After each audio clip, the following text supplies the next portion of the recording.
ओम शांति।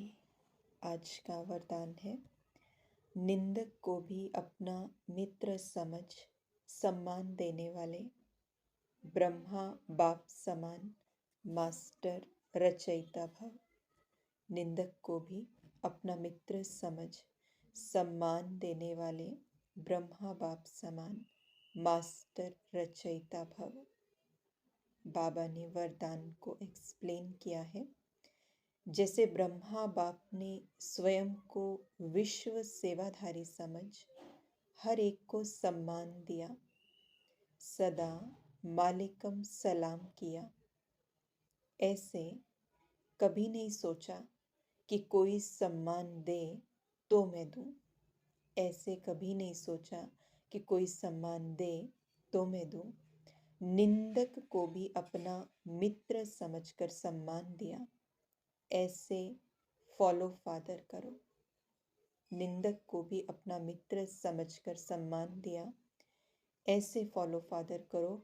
सिर्फ सम्मान देने वाले को अपना नहीं समझो, लेकिन गाली देने वाले को भी अपना समझ सम्मान दो, क्योंकि सारी दुनिया ही आपका परिवार है।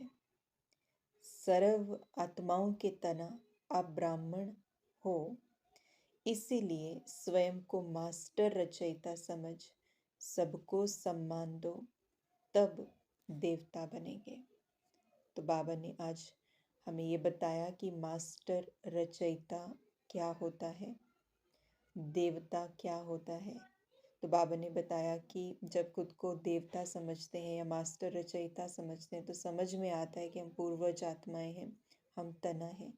तो हमारे लिए किसी भी दो आत्माओं के अंदर भेद नहीं हो सकता।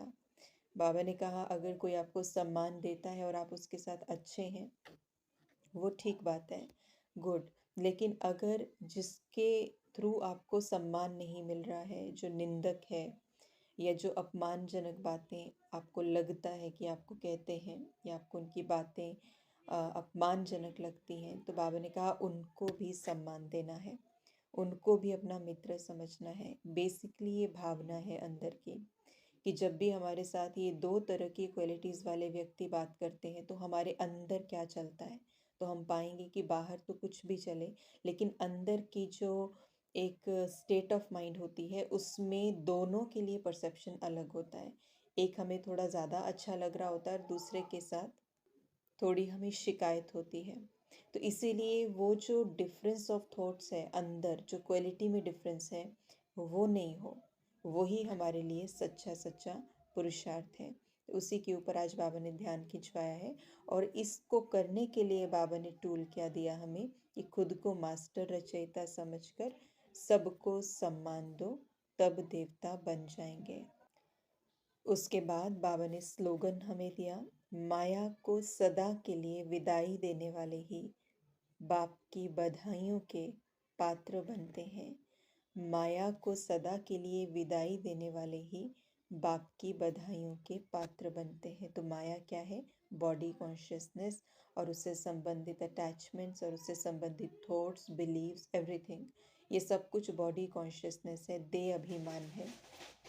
तो जब देह अभिमान हमारे मन से, हमारे सबकॉन्शियस माइंड से निकल जाता है और जब हम आत्मिक स्थिति में स्थित हो जाते हैं, तो हम बाप की बधाइयों के पात्र कैसे बनते हैं? क्योंकि जीवन में खुशी आ जाती है और बाप का ज्ञान साकार रूप में हमारे भीतर से रिफ्लेक्ट होने शुरू हो जाता है। तो इसीलिए वो हम बधाइयों के पात्र माना कि उस आत्मा के लिए वो एक खुशी का माहौल अपने आसपास महसूस करती है, no matter what is the situation. And जो उनके आसपास के लोग हैं वो कैसे, how they are behaving, so it doesn't really matter for that soul. उसके लिए वो मैटर ही नहीं करेगा। तो उसके लिए कोई भी सिचुएशन होगी, उसके लिए वो बहुत अच्छी होगी। तो ऐसे हम बधाइयों के पात्र बन जाते हैं। ओम शांति।